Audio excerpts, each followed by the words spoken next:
Okay. Are you familiar with the philosopher by the name of Glenn Albrecht? Have you heard of that name? No.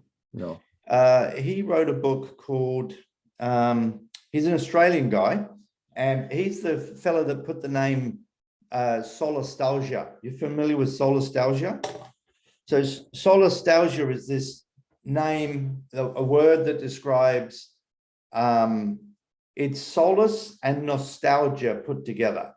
And it I think you sent me something on that before, Guy. So it describes, for example, when people are subject to environmental disaster like bushfires, and they come back to their property and they're at home, but they're not feeling like they're at home because the environment has changed.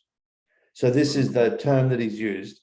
And we're coming back to this conversation about evil and how part of the difficulty that we have is that we don't have proper words to describe the evil that we're seeing perpetuated through these corporate decision making. And so the reason why I'm bringing this up is because I've got the glossary of his book, and I'm just trying to think of the name of the book, and I'm just trying to share the screen. So give me 2 seconds. I've got to change a setting here somewhere. Open system preferences. It's not working for some reason. Anyway, maybe I'll just actually bring it up. He's got a glossary of psychoteric terms, okay? And psychoteric, again, it's all, so he's got this word, for example, eco-agnosy, the lack of knowledge about, hence ignorance of, past ecological states. Euteria, a positive and good feeling of oneness with the earth and its life forces, where the boundaries between self and the rest of nature are obliterated and a sense of peace, connectedness pervades consciousness. That's euteria.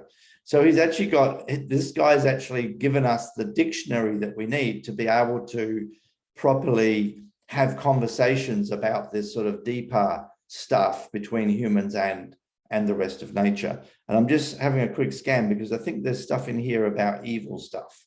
Just give me a second.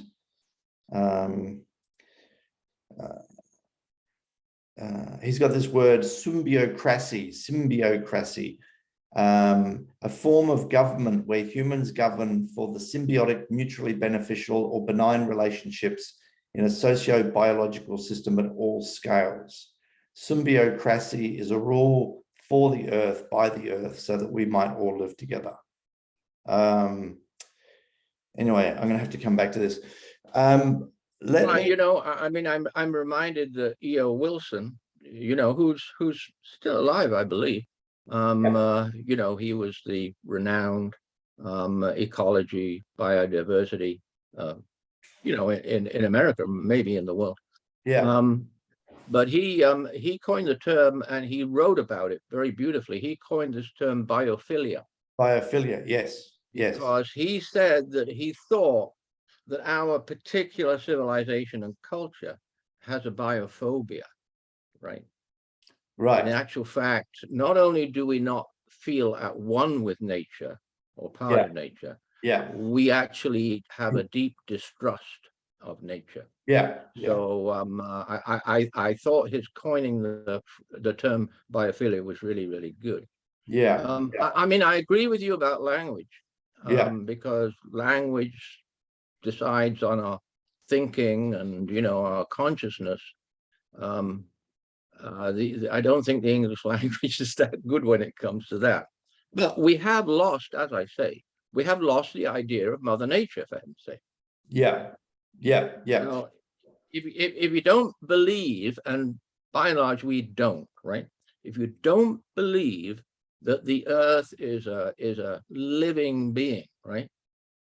If you don't believe that your coral reef is a living being, you know, the greatest living being on earth, you're not going to get very far with your consciousness as regards consideration and behavior, you know, towards the planet, let alone the future. So it needs a huge spiritual transformation. And I think that's what you're doing. And, exactly. it really does need that. and I wish I could say that I've just created a global spiritual movement, and I think that that is absolutely fundamentally what we need. That's the missing ingredient. Let's put it that way.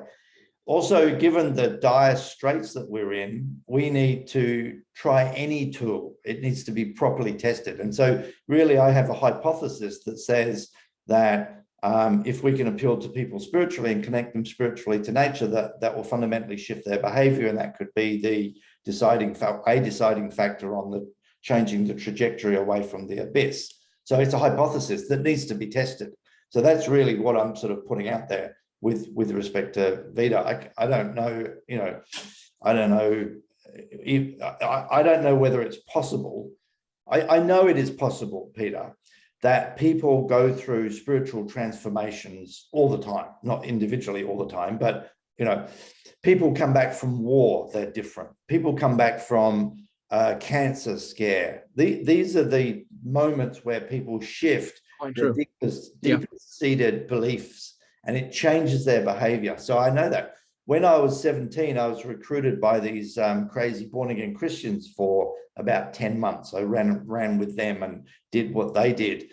And they didn't appeal to my rational mind. They appealed to spiritual issues. They appealed to issues around what I believed was my meaning in life, where I believed I came from, what happened when I died. They appealed to those spiritual things. And when you appeal to people spiritually and they change spiritually, they change behaviorally. And because what we need is behavioral change, it's ergo sum that we appeal to the spirituality. The problem is, of course, trying to get our head around the language and trying to find the right words and the right phrases. And that's what I've been working on with Vita. And part of my role is not only to convey these ideas, but to try and help increase spiritual literacy, because most people in the West aren't literate to talk about spirituality. They're not familiar with this. Like talking about ecology, never having had any lessons in ecology. So I've got this sort of dual role, is to try and firstly understand it myself and then communicate it simply, and then look for the tools whereby people can actually undergo this spiritual shift.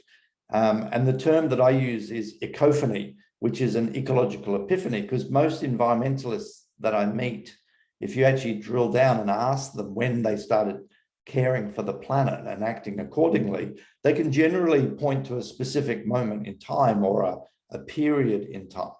So for me, I was 23 years old and hadn't been trained in anything to do with environment. I wasn't religious, I wasn't spiritual, I was just a regular guy working in the oil industry, in international oil exploration around Asia mainly. And I just knew I knew it was wrong to be putting plastic in the ocean. I knew it was wrong. And then because I was in that system that was not only throwing all of the plastic trash from the ship into the sea, we were actually out there looking for the oil to make more plastic to turn into trash to throw into the sea. And it struck me that it was wrong, and that changed my life.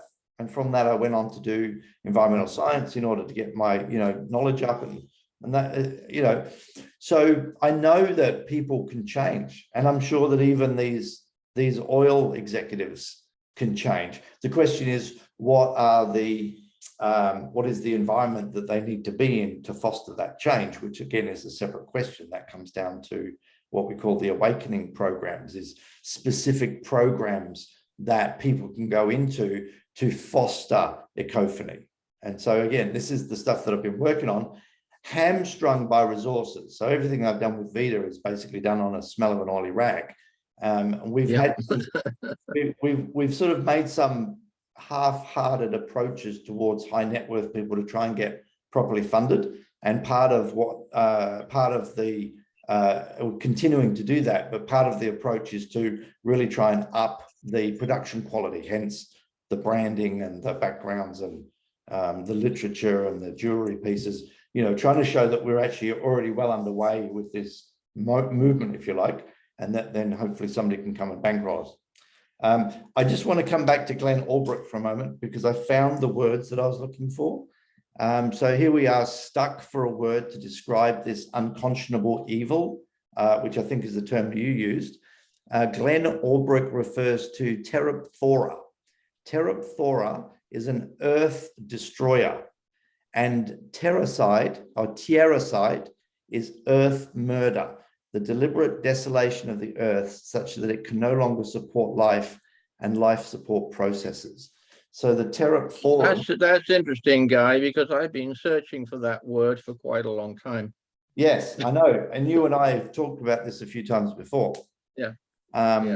I'll send you the glossary later on so you can have a read through. But now we've got some words. That's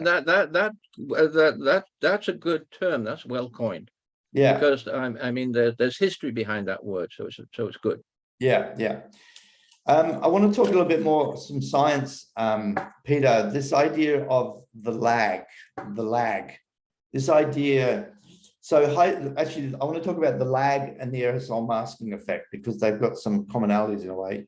If we were hypothetically to turn off all the fossil fuel generators overnight, obviously we can't do that. It's going to take decades. But hypothetically, if we were, like say, for example, some massive solar flare knocked out power grids around the world and the whole system went dark, we're going to see temperatures increase for generations. Is that correct? Irrespective? Well, the modelers like to, if they're asked the question that you're asking themselves, the modelers say, "Oh, we've modeled it. If we immediately stop all emissions, then the temperature will go down a little bit, then it'll come up a little bit, and it'll pretty well end the same." Well, that's very, very misleading. And the IPCC sixth assessment cleared that up. And the sixth assessment said, when we start to deal with climate change mitigation from that point, and I published on this very thing, so I was very glad to. It will take several decades for the temperature to respond. Right. So if we can get this, spiritual transformation of the world, and we need nothing less than that, then it's going to take several decades for the temperature to respond to the reduction in our emissions. And the IPCC there is talking about, a rapid crash reduction in emissions. Everything else sort of pales in significance to the sixth assessment and the chair of the IPCC, Hossein Lee, who's an economist, who said at Madrid, I was there at the 25th COP, he said that emissions to the limit to 1.5, emissions have to be declining within a year. And he said, yeah, that's next year, he said. And we were in Madrid in November, December. Right. At Glasgow, we'd wasted a few more years, and this is how rapid things change. He said that emissions, if we do not put emissions into global decline immediately, 1.5C and 2C will be out of our reach. Yeah. So we sort of got to focus totally on that, Yeah. And then we're going to find out, right? Yeah. I don't think the I don't think the masking has to be any kind of a deterrent. Yeah. Of course, we'll unmask more hidden warming the longer we leave it. But in the best situation in the world, it's going to take some time to get fossil fuel emissions down to zero. Oh, and by the way, the IPCC 1.5 assessment and the sixth assessment said that fossil fuel production and emissions had to be practically zero by 2050. Yeah. So the IPCC is saying we have to get out fossil fuels. Yeah. And but that's what we're fighting. Yeah. We're fighting a powerful force. Yeah. Which has every intention of keeping us totally dependent. Yeah. On burning fossil fuels for energy. Yeah. And unfortunately, our governments are very much a part of that. Yeah. Because they're still subsidizing fossil fuels. The G20 just had this big meeting in Indonesia, in Bali. Yeah. So I'm always interested, of course, in reading the statements of the G7 and the G20. And they had a climate change statement. It was number 9. It was kind of low on their list. But basically, their statements on climate said, we are not going to do anything. Because they said that we promise to phase out inefficient fossil fuel subsidies, blah, blah, blah. Well, they used exactly that same phraseology at their G20 Pittsburgh meeting in 2009. Right. Haven't really advanced. These are people who have no intention of seeing fossil fuel production stop increasing. Let alone, and we had a horrible, criminally evil example of that when COVID, you remember, we had that sharp decline in emissions. And you know, in some regions it was down to 8%. It was a big drop. And when we got sort of COVID under control and everybody started realizing, well, you know, we're going to have to recover the economy. You know what, Guy? Everyone messaged the governments, do not do this recovery with fossil fuels. This is your big chance. Big opportunity. Put the money on the recovery into the clean, mature, more than mature energy sources. The World Bank said that, published, the IEA, International Energy Agency, published several times. I read one quite recently. OECD, everyone. And you know what the governments did, don't you? They poured money into the fossil fuel industry. So the what they call the recovery, what they call the rebound, the past year's emissions was the biggest increase in CO2 emissions ever. Ever. So we're in a fight. We're in a fight. We're fighting for the future. We're fighting for our survival. But I totally agree with you that leading the fight has to be a spirituality which is one that's going to preserve us. What we have is sort of, well, instead of spirituality, we have consumerism. We have rabid, crazy materialism. That's what we do for give ourselves some meaning, you know. I sort of describe it as a vessel within us that we fill with stuff, and if it's filled with consumerism and mammon, you know, the pursuit of wealth, then you'll have one behavioral outcome, and if it's filled with a love of life on the planet, then you'll have a different behavioral outcome. Just back to the people need to allow themselves to fall in love with nature. Children do it naturally. But as Noam Chomsky says, well, we educate all the good stuff out of our children. I thought that was a very great quote. You know, we put them to schools, regiment them, you know, make them into citizens that are going to contribute to the economy. I had I had an experience recently. Since we last spoke, I did a 4-week event in France. It was organized by a group called Life Itself. It's a residency in France in a town called Bergerac, and it was led by the philosopher Rupert Read. Spent 4 weeks living in this. I'm familiar with Rupert Read. He's great. He just does really good work. Anyway, so we did a field trip because we were an hour and 20 minutes drive from the La Salle caves. You know, the caves with the really intense cave art. Oh yeah. So I visited. That's a fabulous story as well. So I visited La Salle 4. So the original cave where the art is has been closed to the public because too many people were breathing in there. but they Yeah. created this near perfect facsimile, which is basically this big fiberglass tunnel that you go through. And you actually go to the International Center of Periatal Art, which is the name of the place, periatal being cave art.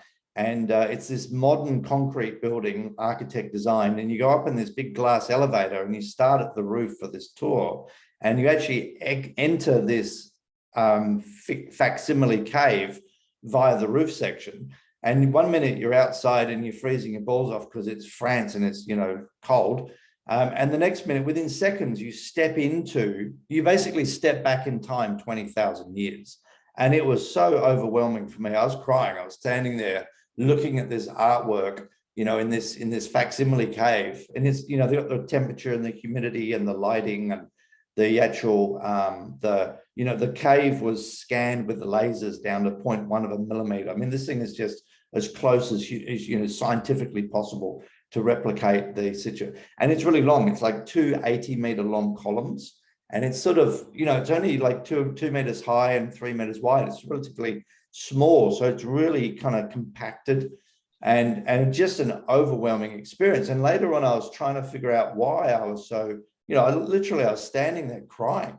And, and it's something like getting in contact with man in the state of nature, to use an expression. What is the human experience when you take money and technology and religion and modern society away from it? What is it at the heart of us? And this cave art was produced by the Cro-Magnon people. And so this is 20,000 years ago. So prior to the last ice age. And this is way, way, way before any of the modern axial religions, you know, way before written language. These people were just basically human beings living in nature and expressing their beliefs or their ideas through the artwork in this cave. And it's a phenomenal experience. I want to just relate a couple of points that have just, for me, really stuck in my mind. There's 900 animals painted in the caves, 900, okay? Only one human. and of that human that human's a stick human, right? Yeah, it's this funny looking creature with this sort of bird head. It's quite bizarre, and it's tucked away down a hole, right? It's like in the least accessible place. Of the 900 animals, there is only a couple of reindeer, okay? And the thing is, reindeer was the main part of the meat eaten by the Cro-Magnon. So most of the other animals were like horses and like woolly rhinos and the big, fast, dangerous animals. So they were sort of painting the animals that they revered or that were out of their reach, if you like. They weren't painting the normal menu.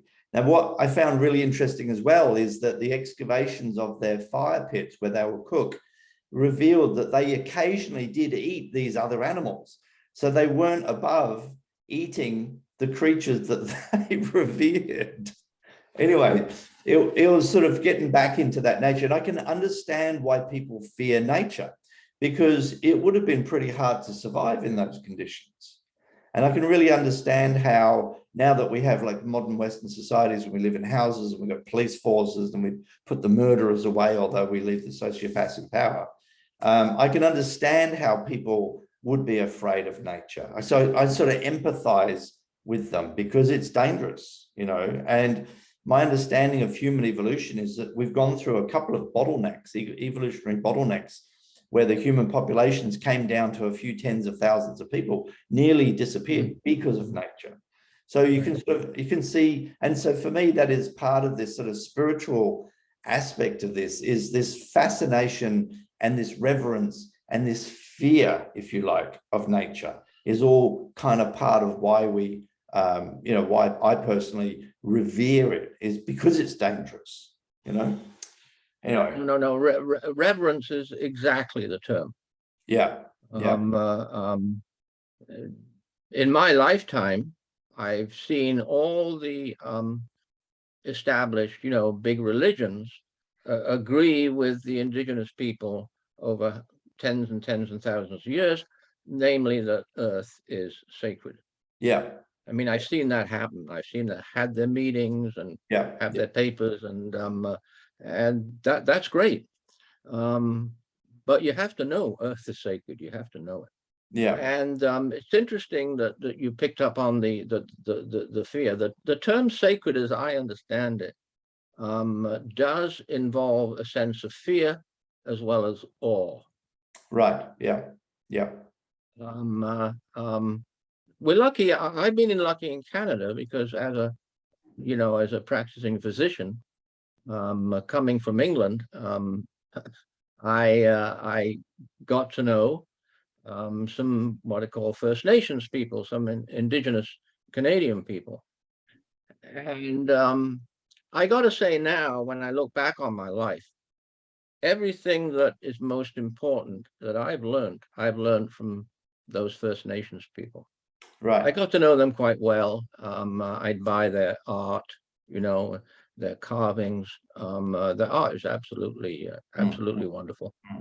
And they still know this, I mean, they still know, for instance, in British Columbia and the rivers, they still know that water is sacred. Yeah. Yeah. So you can't mess with water. Yeah. Just the same, you can't mess with Mother Earth. Yeah. You just can't do that. Yeah. And so we do need this transformation.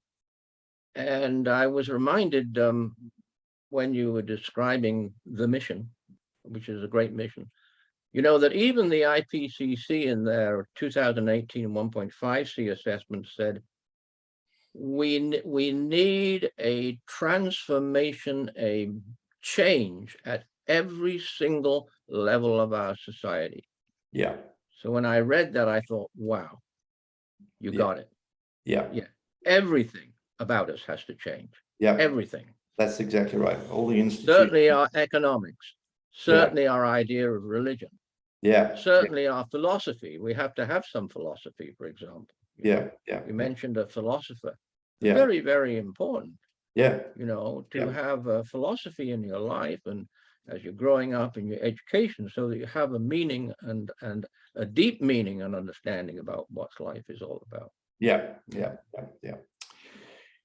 Peter, I'm going to call this to a halt now. This is really great to talk to you. I love these conversations. And let us have another one soon.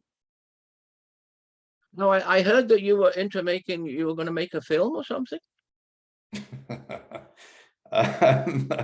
No, don't know that one. Oh, okay.